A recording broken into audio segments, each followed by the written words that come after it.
വിശദമായി നോക്കാം. India Rafale കരാർ ഒപ്പിട്ടതിന്റെ പ്രത്യുപകാരമായി അനിൽ അംബാനിയുടെ നികുതി കുടിശ്ശികയിൽ ഫ്രാൻസ് ഇളവ് നൽകി. അനിൽ അംബാനിയുടെ ഉടമസ്ഥതയിലുള്ള ഫ്രഞ്ച് കമ്പനിക്കാണ് 151 മില്യൺ യൂറോയുടെ നികുതി ഇളവ് ലഭിച്ചത്. ലേമോണ്ടെ എന്ന ഫ്രഞ്ച് മാധ്യമം വാർത്ത പുറത്തുവിട്ടു. രാജ്യത്തിന്റെ പൊതുപണം റഫേൽ വാങ്ങാൻ മോദി ചെലവഴിച്ചത് അനിൽ അംബാനിക്ക് വേണ്ടിയാണെന്ന് തെളിഞ്ഞതായി CPIM general secretary Sitaram Yechury പ്രതികരിച്ചു. വിശദാംശങ്ങൾ സന്തോഷ് സർലിംഗ് നൽകും. സന്തോഷ്, ഒരിക്കൽ കൂടി തെളിയുകയാണ് റഫേൽ കരാറിലെ അന്തർനാടകങ്ങൾ. രാജ്യ താൽപര്യത്തിന് അപ്പുറത്തേക്ക് അനിൽ അംബാനി എന്ന വ്യക്തിയുടെ താൽപര്യങ്ങൾക്കും നേട്ടങ്ങൾക്കുമാണ് ഇവിടെ ഗുണമുണ്ടായത് എന്നാണോ മനസ്സിലാക്കേണ്ടത്? മനു, യൂറോപ്പിലും അമേരിക്കയിലും ടെലികമ്മ്യൂണിക്കേഷൻസ് കേബിളുകൾ ഇടാനായി അനിൽ അംബാനി ഫ്രാൻസിൽ സ്ഥാപിച്ച റിലയൻസ് ഫ്ലാഗ് അറ്റ്ലാന്റിക് എന്ന സ്ഥാപനമാണ് വൻ നികുതി വെട്ടിപ്പ് നടത്തിയത്. 2007 മുതൽ 2015 വരെ നീണ്ട നികുതി വെട്ടിപ്പിൽ 151 മില്യൺ യൂറോയുടെ നികുതി വെട്ടിപ്പ് കണ്ടെത്തി. ഇതിനെതിരെ ഫ്രാൻസ് നിയമ നടപടികൾ ആരംഭിക്കുകയും ചെയ്തു. പക്ഷെ ഇതിനിടയിലാണ് ഇന്ത്യയും ഫ്രാൻസും തമ്മിലുള്ള റഫാൽ ചർച്ചകൾ പുരോഗമിച്ചത്. 2015 പാരീസിലെത്തിയ നരേന്ദ്രമോദി റഫേൽ കരാർ പ്രഖ്യാപിച്ചതോടെ അംബാനിക്ക് നികുതി വെട്ടിപ്പ് കേസിലും ഇളവ് ലഭിച്ചു. കരാർ ഔദ്യോഗികമായി ഒപ്പിട്ടതിന് പിന്നാലെ അനിൽ അംബാനിയുടെ ഈ 151 മില്യൺ യൂറോയുടെ നികുതി വെട്ടിപ്പ് കേസ് ഫ്രാൻസ് ഒറ്റത്തവണ തീർപ്പാക്കൽ പ്രകാരം 143.7 മില്യൺ യൂറോയുടെ ഇളവ് നൽകി. ബാക്കി വരുന്ന 7.3 മില്യൺ മാത്രം അടച്ച് കേസിൽ നിന്ന് അനിൽ അംബാനി രക്ഷപ്പെടുകയും ചെയ്തു. അത് 7.9 ബില്യന്റെ റഫേൽ കരാറാണ് ഇന്ത്യ ഒപ്പിട്ടത്. ഇതിന്റെ പ്രത്യുപകാരമായിട്ടാണ് അനിൽ അംബാനിയുടെ നികുതി ഇളവ് ഫ്രാൻസ് നടപ്പിൽ വരുത്തിയെന്നാണ് ഇപ്പോൾ വാർത്ത പുറത്തുവിട്ട ഫ്രഞ്ച് പത്രമായ ലേമോണ്ടെ ചൂണ്ടിക്കാട്ടുന്നത്. നേരത്തെ തന്നെ അനിൽ അംബാനിയെ ഈ കരാറിൽ ഉൾപ്പെടുത്താൻ നരേന്ദ്രമോദി പ്രത്യേക താല്പര്യമെടുത്തെന്ന് ഫ്രഞ്ച് മുൻ പ്രസിഡന്റ് തന്നെ വെളിപ്പെടുത്തിയിരുന്നു. ഇത് കുറച്ചുകൂടി ഇതിന് പിന്നിലെ മറ്റു കളികൾ കുറച്ചുകൂടി വ്യക്തമാക്കുന്നതാണ് ഇപ്പോൾ പുറത്തു വന്നിരിക്കുന്ന ഈ നികുതി ഇളവ്. അതായത് അനിൽ അംബാനിക്ക് എന്തായാലും വലിയ കേസിൽ നിന്ന് രക്ഷപ്പെടാൻ റഫേൽ കരാർ ഉപകാരമായിരിക്കുന്നു. റഫേൽ കരാർ ാകട്ടെ വിമാനത്തിന് ചോദിച്ചതിനേക്കാൾ കൂടുതൽ വില ഇന്ത്യ നൽകുകയും ചെയ്തിട്ടുണ്ട്. അതാണ് ഏറ്റവും വലിയ അഴിമതിയായി ഇന്ത്യ പിന്നീട് പുറത്തു വന്നതൊക്കെ ചെയ്തത്. അപ്പോൾ അങ്ങനെ ഒരു നികുതി പണം ഉപയോഗിച്ചത് തന്നെ അനിൽ അംബാനിക്ക് വേണ്ടിയാണ് എന്നാണ് ഇപ്പോൾ CPIM general secretary Sitaram Yechury വിമർശിച്ചിരിക്കുന്നത്. മറ്റു പ്രതിപക്ഷ നേതാക്കളും വിമർശനവുമായി രംഗത്തെത്തിയിരിക്കുന്നു. ഈ റഫേൽ കേസിന് തെരഞ്ഞെടുപ്പിൽ തന്നെ വലിയ വിഷയമായി ഉയർന്നു വന്നത് പ്രതിരോധിക്കാനാകാതെ കുഴങ്ങുകയാണ് NDA സർക്കാർ. അതിന് പിന്നാലെയാണ് അഴിമതിയുടെ മറ്റു തെളിവുകൾ കൂടി പുറത്തു വന്നിരിക്കുന്നത്. മനു, ശരി. സന്തോഷ് സർലിംഗ് ആണ് വിവരങ്ങൾ നൽകിയത്. തെരഞ്ഞെടുപ്പ് കമ്മീഷനെ വെല്ലുവിളിച്ച് BJP വിശ്വാസം മുഖ്യ പ്രചരണ ആയുധമാക്കുമെന്ന് സംസ്ഥാന പ്രസിഡന്റ് ശ്രീധരൻപിള്ള. ഇക്കാര്യം വെല്ലുവിളിയായി ഏറ്റെടുക്കുകയാണെന്നും ഇന്നലെ മോദിയുടെ തെരഞ്ഞെടുപ്പ് പൊതുയോഗത്തിനിടെ ശ്രീധരൻപിള്ള പറഞ്ഞു. കോഴിക്കോട്ട് പ്രധാനമന്ത്രി നരേന്ദ്രമോദി പങ്കെടുത്ത BJP റാലിയിലായിരുന്നു ശ്രീധരൻപിള്ളയുടെ വെല്ലുവിളി പ്രസംഗം. മതവും വിശ്വാസവും സംബന്ധിച്ച് തെരഞ്ഞെടുപ്പ് കമ്മീഷൻ ഉത്തരവിനെ കാറ്റിൽ പറത്തുകയായിരുന്നു ശ്രീധരൻപിള്ള.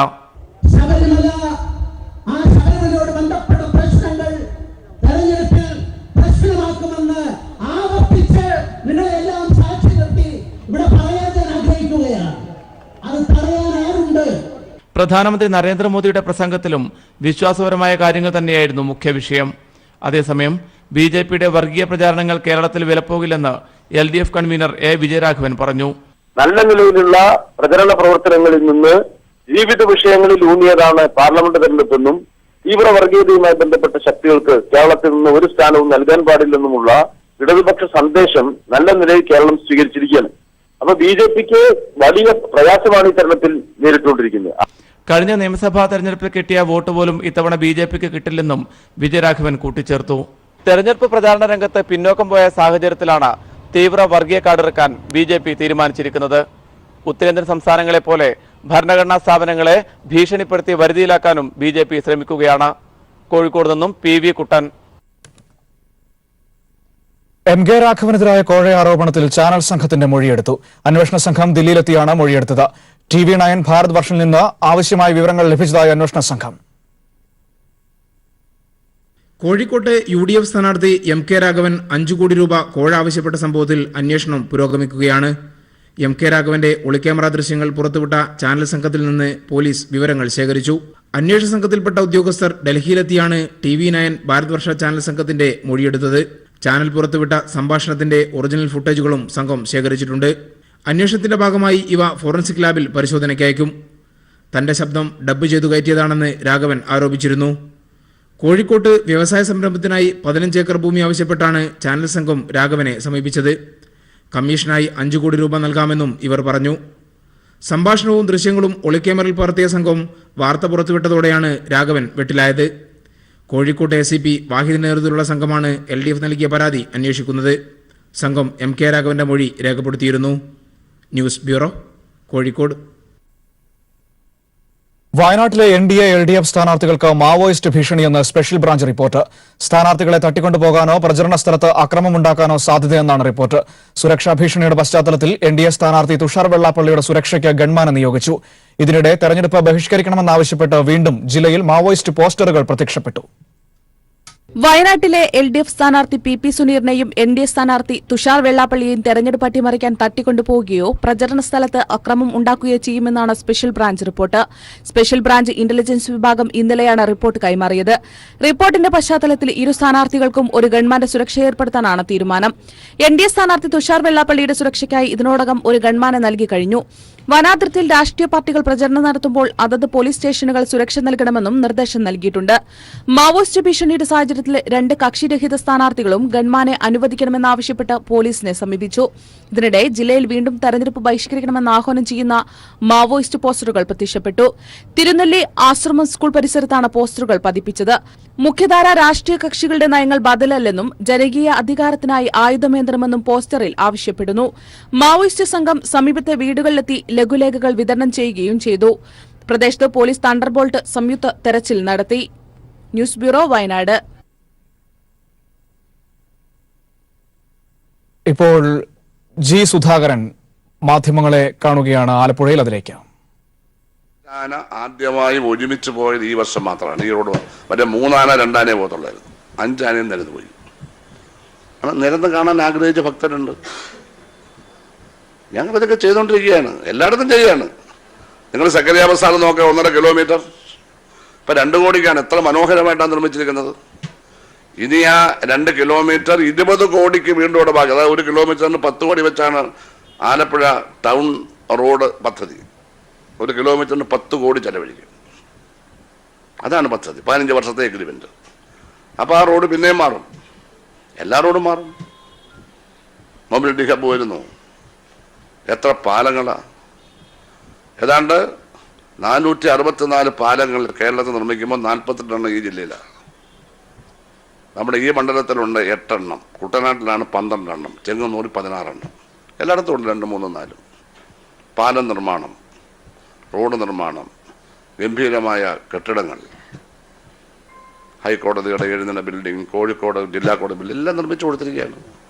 ശബരിമല റോഡുകൾ നന്നാക്കാൻ 200 കോടിയാണ് ചെലവഴിച്ചത്. ഞാൻ ഇന്നലെ പത്തനംതിട്ട കോട്ടയം ശബരിമല റോഡ് കൂടിയാണ്. എന്താ ശബരിമല റോഡ്? ജഡ്ജിമാർ പോലും അത്ഭുതം കൊള്ളുന്നതാണ്. ഗംഭീര റോഡ് അവർ കണ്ടിട്ടില്ല. അവരുടെ പാനൽ പറയുന്നുണ്ട് ഇതുപോലെ റോഡ് ഉണ്ടായിട്ടില്ല. അപ്പോൾ അതിലെല്ലാം നല്ല മുന്നേറ്റം, പുതിയ ടെക്നോളജി, അഴിമതിയില്ലായ്മ, നല്ല ദാർഢ്യം, ദീർഘകാലം കിടക്കുന്നത് എല്ലാം ചെയ്തിരിക്കുകയാണ്. ഓരോ വകുപ്പിലും ഉണ്ട്. 45,000 എന്താ പറയുന്നത് ഹൈടെക് ക്ലാസ് മുറികൾ നിർമ്മിച്ചു കഴിഞ്ഞു കേരളത്തിൽ. മെഡിക്കൽ കോളേജുകളൊക്കെ വലിയ ഇൻവെസ്റ്റ്മെൻ്റ് ആണ്. ഡോക്ടർമാർ വന്നു, നഴ്സസ് വന്നു, എക്യുപ്മെൻറ്റ്സ് വന്നു, വൻകിട കെട്ടിടങ്ങളാണ് പണിഞ്ഞിരിക്കുന്നത്. എല്ലാ ആശുപത്രികളും നവീകരിച്ചു വരുന്നു. അങ്ങനെ എല്ലാ വകുപ്പിലും ഉണ്ട്. ഞാൻ വെച്ചതില്ല. ഇങ്ങോട്ട് ഭരണത്തിന് ആരും വോട്ട് ചെയ്യില്ല എന്ന് പറഞ്ഞാൽ എങ്ങനെയാണ്? സർവേകൾ പറയുകയാണ് ഞങ്ങൾക്ക് വോട്ടില്ല, ഞങ്ങൾക്ക് 30% താഴെയാണ്. ഇതെന്താ ഇങ്ങനെയൊക്കെ പറയുന്നത്? മനസ്സിലായില്ല. എന്തർത്ഥമാണ് പിന്നെ വികസനത്തിന്? വികസനം വേണമെന്ന് വാദിക്കുകയും വികസനം നടത്തുമ്പോൾ അത് അബദ്ധമായി പോവുകയും ചെയ്യുമെന്ന് പറയുകയാണ്. ഇത് ശരിയല്ല. ഇതിലൊക്കെ വോട്ടുണ്ട്. വികസനത്തിൻ്റെ കാര്യം പറഞ്ഞാൽ എല്ലാവരും വോട്ട് ചെയ്യും. ഇവിടെ ദൈവം ഒരു സ്ഥാനാർത്ഥിയല്ല. ഭരണഘടനയ്ക്ക് ദൈവമില്ല, ഭരണഘടനയ്ക്ക് പ്രാർത്ഥനാഗീതമില്ല, ഭരണഘടനയ്ക്ക് പ്രത്യേക തരത്തിലുള്ള ആധ്യാത്മിക ചിന്തയൊന്നുമില്ല. ലോകത്ത് ഇതപര്യന്തം അംഗീകരിച്ചത് ദൈവത്തിനുള്ള ദൈവത്തിന്, സീസണുള്ളത് സീസൺ. റോമൻ ഭരണകാലത്ത് ജൂലിയസ് സീസറിൻ്റെ കാലം മുതലുള്ള ഒരു ഭരണഘടനാ സങ്കല്പമാണ്. ആധ്യാത്മിക കാര്യങ്ങൾ ഇടപെടരുത്. എങ്ങനെ നിങ്ങൾ ഏത് വിശ്വാസിയായിരിക്കണമെന്ന് പറയാൻ പാടില്ല. വിശ്വാസം സംരക്ഷിച്ചു കൊടുക്കണം. ഭരണം ഒരു ഭൗതിക പ്രക്രിയയാണ്. അത് ഭക്ഷണം കൊടുക്കുക, വീട് കൊടുക്കുക, റോഡ് കൊടുക്കുക, സ്കൂൾ പണിയുക, ആശുപത്രി പണിയുക, സ്വൈര്യമായി സഞ്ചരിക്കുക, ഇതൊക്കെയാണ് ഭരണം. അത് ഭൗതികമാണ്. ഭരണഘടനയുടെ തണലിൽ ആധ്യാത്മിക ചിന്തയ്ക്കുള്ള എല്ലാ ശാന്തമായ സൗകര്യങ്ങളും ചെയ്തു കൊടുക്കുക. ഇതാണ് ഇവിടുത്തെ ഇടതുപക്ഷം. ഇതാണ് ഞങ്ങളുടെ ഭരണം എന്ന് EMS മുതൽ ഇപ്പോഴും അത് തന്നെ, ഒരു മാറ്റവും ഇല്ല. എല്ലാ മതങ്ങളെയും ഞങ്ങൾ തുല്യ ബഹുമാനം, എല്ലാ ജാതികളും. പക്ഷെ ഭരണഘടനയിൽ പറയുന്ന മൈനോറിറ്റിയുടെ പുതിയ പ്രത്യേക സംരക്ഷണത്തിന് വേണ്ടി ഞങ്ങളുടേത്. അത് പ്രത്യേക സംരക്ഷണം കൊടുത്തേ പറ്റൂ, ദളിതർക്ക് കൊടുത്തേ പറ്റൂ. സാമൂഹ്യമായും ജാതീയമായും സാംസ്കാരികമായും വിദ്യാഭ്യാസപരമായും സാമ്പത്തികമായും പിന്നോക്കം കടന്ന പിന്നോക്കക്കാർക്കുള്ള പ്രത്യേക സംരക്ഷണം കൊടുത്തേ പറ്റും. ഭരണഘടനയാണത്. ഇത്തരം കാര്യങ്ങൾ നിർബന്ധമുണ്ട്. അതിലൊക്കെ വ്യത്യാസപ്പെട്ട അഭിപ്രായം ഉണ്ടാകും. ഇതിനെല്ലാം ഞങ്ങൾ പോകേണ്ടത്. ഞങ്ങൾക്ക് ഇന്ത്യ മുഴുവൻ സ്വാധീനം ഉണ്ടാകാതിരുന്നത് ഞങ്ങളുടെ കഷ്ടകാലമല്ല, ഇന്ത്യയുടെ കഷ്ടകാലം. ഇന്ത്യയുടെ കഷ്ടകാലം അല്ല എന്താ? എല്ലായിടത്തും ഇടതുപക്ഷം ഒരു ശക്തമായ പ്രസ്ഥാനമായിരുന്നെങ്കിൽ ഇങ്ങനെ എങ്ങനെ വരുമോ ഇന്ത്യ? ഇങ്ങനെ RSSകാരും BJPക്കാരും ആളെ തല്ലിക്കൊല്ലുവോ? കാളയെ ഇറച്ചു തിന്നതിനെ, പശുവത്തിന് കാളയെ വിറ്റ് ജീവിക്കുന്നതിനെ, പശുവിനെ വിറ്റ് ജീവിക്കുന്നതിനെ എന്തൊക്കെയാണ് ആളെ കൊല്ലുന്നത്? സിനിമയിലെ പോലെ 7 പേരെയല്ല തൂക്കി കൊന്നത്. വടക്കേ ഇന്ത്യയിലെ ഹിന്ദി സിനിമയിലുണ്ടല്ലോ, ഈ സെമീന്ദാരുമാരും ഠാക്കൂർമാരും പാവങ്ങളെ വെടിവെച്ച് കൊല്ലുന്നു, ബലാത്സംഗം ചെയ്യുന്നു, തൂക്കിക്കൊല്ലുന്നു. 5 ദളിതരെയും 2 മുസ്ലിങ്ങളെ തൂക്കിക്കൊന്നല്ലേ പശുവിനെയും കാളയൊക്കെ വിറ്റതിനും ഇറച്ചു തന്നു എന്ന് പറഞ്ഞിട്ട് വല്ല കേസുണ്ടോ? കോൺഗ്രസിനൊരു ചെറുവിൽ അനക്കാൻ കഴിഞ്ഞോ വടക്കേ ഇന്ത്യയിൽ? ഞങ്ങളില്ലല്ലോ. ജാർഖണ്ഡിലും UP യിലും ബീഹാറിലും ഒന്നും ഞങ്ങളില്ല. കാര്യമായി ഇതിവിടെ നടന്നില്ലേ? എന്തെങ്കിലും ചെയ്യാൻ പറ്റിയോ? മോഡിക്കറിയാം കോൺഗ്രസിന് വീര്യമില്ല. കാരണം അവർ ബാബറി മസ്ജിദ് പൊളിച്ചപ്പോൾ സഹായിച്ചവരാ. കല്യാൺ സിംഗ് ഗവൺമെന്റ് BJP പൊളിക്കുന്നു കർസേവരെ കൊണ്ട്. അത് നോക്കി ആസ്വദിക്കുന്നു സ്വന്തം മുറിയിലിരുന്ന് പ്രധാനമന്ത്രി നരസിംഹറാവു. തുല്യ കുറ്റവാളികൾ. ഡിസംബർ 6 അത് കോൺഗ്രസിന്റെ കറുത്ത ദിനമാണ്, BJPയുടെ കറുത്ത, ഇന്ത്യയുടെ കറുത്ത ദിനമാണ്. അതെല്ലാവരും ഒന്നും മറക്കാനൊന്നും പറ്റില്ല. അതൊന്നും ഓർക്കും. അടിയന്തരാവസ്ഥയിൽ 17 പരിപാടിക്ക് 20 പരിപാടിക്ക് പുറമെ 6 പരിപാടി കൊണ്ടുവന്നു സഞ്ജയ് ഗാന്ധി. ഒന്നാമത്തെ നിർബന്ധിത ബന്ധീകരണം. ഓൾഡ് ഡൽഹിയിലെ തുർക്ക്മാൻ ഗേറ്റിനകത്തുള്ള 10,000-കണക്കിന് ചാടുകൾ കഴിയുന്ന പാവപ്പെട്ട മുസ്ലിങ്ങളെ ബലം പ്രയോഗിച്ച് സഞ്ജയ് ഗാന്ധി നേരിട്ട് പോയി ഗുണ്ടകൾ പോലീസും പട്ടാളവും പിടിച്ചിറക്കി നിർബന്ധിത ബന്ധീകരണം നടത്തിയില്ലേ? സ്ത്രീ പുരുഷ വ്യത്യാസം ഇല്ലാതെ. കലാപം ഉണ്ടായില്ലേ? ആത്മാഹുതി ചെയ്യാൻ ഇമാം ആളുകളുമായി പാർലമെന്റിലേക്ക് മാർച്ച് ചെയ്തില്ല. അങ്ങനെയല്ലേ 3-ാം ദിവസം നിർത്തിവെച്ചത്? അത് മറന്നുപോയത്. ഇതൊക്കെ മോഡിക്കറിയാം. കോൺഗ്രസ് നിർവീര്യമാക്കാനുള്ള ഗുണ്ട അവരുടെ ഉണ്ട്. അല്ലെങ്കിൽ ഇതെല്ലാം തെറ്റാണെന്ന് ഏറ്റു പറയണം. അതാണ് ഇപ്പോൾ രാഹുൽ ഗാന്ധി ചെയ്യേണ്ടത്. ഞാൻ ഒരു പുതിയ കോൺഗ്രസ് ഉണ്ടാക്കാമെന്ന് പറയണമായിരുന്നു. പുതിയ തലമുറ അതിനെ ശ്രദ്ധിക്കുമായിരുന്നു. ഇടതുപക്ഷക്കാരുടെ ഇവിടെ വന്നിട്ട് അമ്പും വില്ലും ചെയ്യേണ്ട കാര്യമില്ല. നല്ല തോക്കുണ്ട്, ബോഫേസ് തോക്കാണ്, 1-ാം തരം തോക്കുണ്ട്. അതായത് രാഷ്ട്രീയമായ ആശയങ്ങളുടെ തോക്കെന്നാണ് ഞാൻ പറഞ്ഞത്, അല്ലാതെ മറ്റൊരു തോക്കല്ല. RSS നിലകളിലേക്ക് നിരയായി വെടികൊണ്ട് ഒതുക്കുന്നവരെ ഓടിയിഞ്ഞ് പോന്നിരിക്കുകയാണ്. എൻ്റെ അമ്മോ, എനിക്ക് പേടിയാവുന്ന ഉത്തരനെ പോലെ ഓടിയിഞ്ഞ് വയനാട്ടിലേക്ക് വന്നിരിക്കുകയാണ്. എന്തിനു വന്നു നിങ്ങൾ? ഞങ്ങൾക്ക് എന്താ പ്രശ്നം? ഞങ്ങൾക്ക് പ്രശ്നമില്ല. അദ്ദേഹത്തെ കണ്ടാൽ ഉടനെ വോട്ട് കിട്ടുമെന്നാണ്. പിന്നെന്താ UP യിൽ 2 സീറ്റായി പോയത്, ബീഹാറിൽ 3 സീറ്റായി പോയത്, ബംഗാളിൽ 3 സീറ്റായി? എന്തേ കാരണം? കണ്ടാൽ ഉടനെ വോട്ട് കിട്ടണ്ടേ? എന്തേ വടക്കേ ഇന്ത്യ കിട്ടാത്തത്? അങ്ങനൊന്നും മേനിക്ക് വോട്ട് ചെയ്യുന്നവരല്ല പാവപ്പെട്ട വടക്കേ ഇന്ത്യക്കാർ. മേനി കണ്ടല്ല വോട്ട് ചെയ്യുന്നത്, ആശയങ്ങളും പ്രവൃത്തിയും കണ്ടുകൊണ്ടാണ്. അതില്ല. അദ്ദേഹത്തിന് ഭീതിത്വം ഉണ്ട്. അദ്ദേഹത്തിന് അങ്ങനെ ഉണ്ടാവേണ്ട കാര്യമില്ല. പ്രൈം മിനിസ്റ്റർ കാൻഡിഡേറ്റ് ആണെങ്കിലും ഞങ്ങൾ കാൻഡിഡേറ്റ് അല്ല, ഞങ്ങൾക്ക് പ്രശ്നം. ഞങ്ങൾക്ക് തന്നെ മോഡി പ്രൈം മിനിസ്റ്റർ ആവാൻ പാടില്ല. പിന്നെ മതനിരപേക്ഷ പ്രസ്ഥാനം ആരായാലും എന്താ, കോൺഗ്രസ് ആയിക്കോട്ടെ. കേരളത്തിൽ നിന്നാണ് ഞങ്ങൾ ജയിച്ചു വന്ന് BJPയെ തടയാനും മതനിരപേക്ഷ ഗവൺമെന്റിനെ സഹായിക്കാനും 2004 പോലെ ഒരു പ്രസ്ഥാനം വിലങ്ങളാവില്ല. നിങ്ങൾക്ക് വേണ്ടി ആര് പ്രവർത്തിക്കും? അവിടെ കാലുമാറുന്നവരെ വിളിച്ചാൽ നിങ്ങളുടെ കൂടെ വന്നവർ നിൽക്കുമോ? അവിടെ പാർലമെന്റ് ഇലക്ഷൻ കഴിഞ്ഞ് കോൺഗ്രസ് എംപിമാർ ഡൽഹിയിലാണോ താമസിക്കാൻ പോകുന്നത്, അതോ കേരളത്തെ റിസോർട്ടിലാണോ എന്ന് ഇപ്പോഴേ പറയണം. കാരണം കാലുമാറും. ഇവിടെ അല്ലേ എല്ലാവരെയും കൊണ്ടുവരുന്നത്? ഗോവയിൽ നിന്ന് കൊണ്ടുവന്നു, മഹാരാഷ്ട്രയില്ല കർണാടകത്തിൽ നിന്ന് കൊണ്ടുവന്നു, കോൺഗ്രസ് MLA-മാരും കൊണ്ടുവന്നു, പിന്നെ BJP MLA-മാരും വന്നു, ജനതാദൾ MLA-മാരും വന്നു. ഇത് വല്ലതും കമ്മ്യൂണിസ്റ്റുകാരെ പറ്റി പറയാൻ പറ്റുമോ? ഇപ്പം കമ്മ്യൂണിസ്റ്റ് വിരോധം, മാർക്സിസ്റ്റ് വിരോധം കൊണ്ട് വസ്തുതകളെ കാണാതിരിക്കരുത്. കോൺഗ്രസിനെ 141 സീറ്റാണ് ദേശീയ സർവേകൾ. സർവേയിലൊന്നും ഞങ്ങൾ വിശ്വസിക്കുന്നില്ല. സർവേ ഇനി നടത്താനും പറ്റില്ല, കമ്മീഷൻ പറഞ്ഞു. പക്ഷെ പറഞ്ഞത് 141. പിന്നെ ജയിക്കാൻ പിന്നെ 132 സീറ്റ് വേണം, 130 സീറ്റ് വേണം. അത് എവിടെ നിന്ന് കിട്ടും? എവിടുന്നാ കിട്ടും? ഏത് പാർട്ടി കൊടുക്കും? DMK കുറച്ച് കൊടുക്കും, NCP കൊടുക്കും. പിന്നെ ഏത് പാർട്ടിയാ? എനിക്ക് ഒരു പാർട്ടിയുടെയും പിടി കിട്ടുന്നില്ല. പിന്നെ മായാവതി കൊടുത്താലായി ഇല്ലെങ്കിലായി, അഖിലേഷ് യാദവ് കൊടുത്താലായി ഇല്ലെങ്കിലായി, മമത കൊടുത്താലായി ഇല്ലെങ്കിലായി. ഒരു പരിപാടിയുടെ അടിസ്ഥാനത്തിൽ ഇടതുപക്ഷം പിന്തുണയ്ക്കുമെന്ന് പറഞ്ഞിട്ടുണ്ട് മതേതര ഗവൺമെന്റാണ്. ഞങ്ങൾ നേരത്തെ തന്നെ പറഞ്ഞു, ആരാണ് പ്രൈം മിനിസ്റ്റർ എന്നല്ല നോക്കുന്നത്. ഇതല്ലേ യാഥാർത്ഥ്യം? തെറ്റുപറ്റിയിട്ടുണ്ട് കോൺഗ്രസിന്, മാപ്പർഹിക്കാത്ത തെറ്റ്.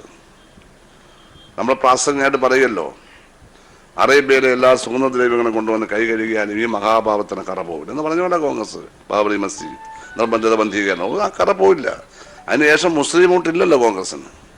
അങ്ങനല്ലേ UP-യിലും ബീഹാറിലും ബംഗാളിലും ഡൽഹിയിലും തകർന്നു പോയത്. ഇതൊക്കെ ഇവിടെ ചർച്ച ചെയ്യുന്നുണ്ടോ? മലപ്പുറത്ത് ലീഗിന് കുറച്ച് വോട്ടുള്ളത് കൊണ്ട് മാത്രം ഇന്ത്യ രാജ്യമാവും ചോദിക്കുകയാണ്.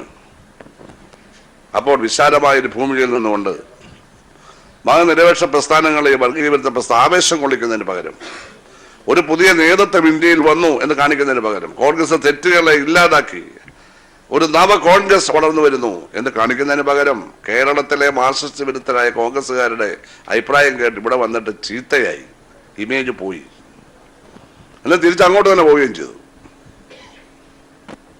സ്മൃതി ഇറാനി പൊട്ടിച്ചിരിക്കുകയായിരുന്നു, ആ ഓടിപ്പോയി എന്ന് പറഞ്ഞുകൊണ്ട്. അവിടെ പ്രസംഗം ഞാൻ കേട്ടു, നല്ല ഇംഗ്ലീഷാണ് പ്രസംഗിക്കുന്നത്. ശാരീരിക ഗാന്ധി അവർക്കും ഉണ്ട്, അതുകൊണ്ട് വോട്ട് കൊടുക്കാൻ പറ്റുമോ BJPക്ക്? സ്മൃതി ഇറാനിയെ കാണാൻ കൊള്ളാം, എന്നാൽ നോട്ടം കൊടുത്തേക്കാം. അങ്ങനെ ബാധിക്കുന്നത് ശരിയാണോ? അല്ല, അങ്ങനെയല്ലേ കോൺഗ്രസ് ബാധിക്കുന്നത്.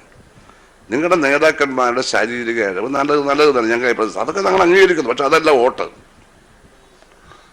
പത്രപ്രവർത്തകർ താഴെ വീണു, ഉടനെ പത്രപ്രവർത്തകനെ ഹോസ്പിറ്റലിൽ എത്തിച്ചു, റിപ്പോർട്ട് വരികയാണ്. പിന്നെ പോലീസ് സ്റ്റേഷനിൽ എത്തിക്കുന്നത്. സാധാരണ ഞങ്ങളൊക്കെ ആണെങ്കിൽ ഹോസ്പിറ്റലല്ലേ എത്തിക്കുന്നത്.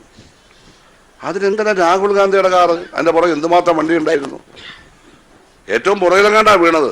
മുമ്പിൽ നിൽക്കുകയാണ് ഒരു വാഹനത്തിന്റെ മേളിൽ. എങ്ങനെ ഇവിടെ എത്തി? അപ്പൊ ഇദ്ദേഹത്തിന്റെ കാറ് ചെല്ലുന്നിടം വരെ അയാളെ ഇവിടെ വെച്ചോണ്ടിരുന്നല്ലേ. ഇതെന്ത് പ്രചരണമാണ്? വാഹനത്തിൽ എത്തിച്ചു എന്ന് നിർദ്ദേശം കൊടുത്തു അദ്ദേഹം പറഞ്ഞാൽ പോലെ.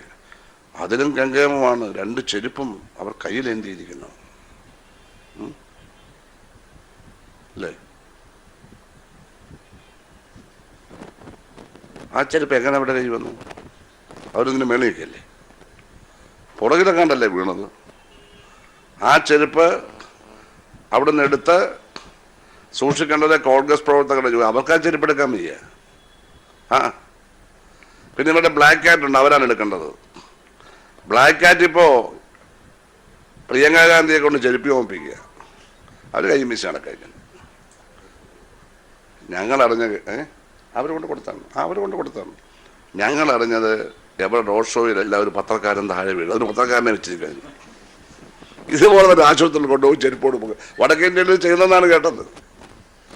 ഞാൻ ഇതിൻ്റെ ഒന്നും ആവശ്യമില്ല. നെഹ്റു കുടുംബത്തിലെ ഒരു പ്രിയപുത്രനും ഇതിൻ്റെ ആവശ്യമില്ല. നിങ്ങൾക്ക് പാരമ്പര്യം ഉണ്ടല്ലോ, അതങ്ങ് പറഞ്ഞാൽ മതി.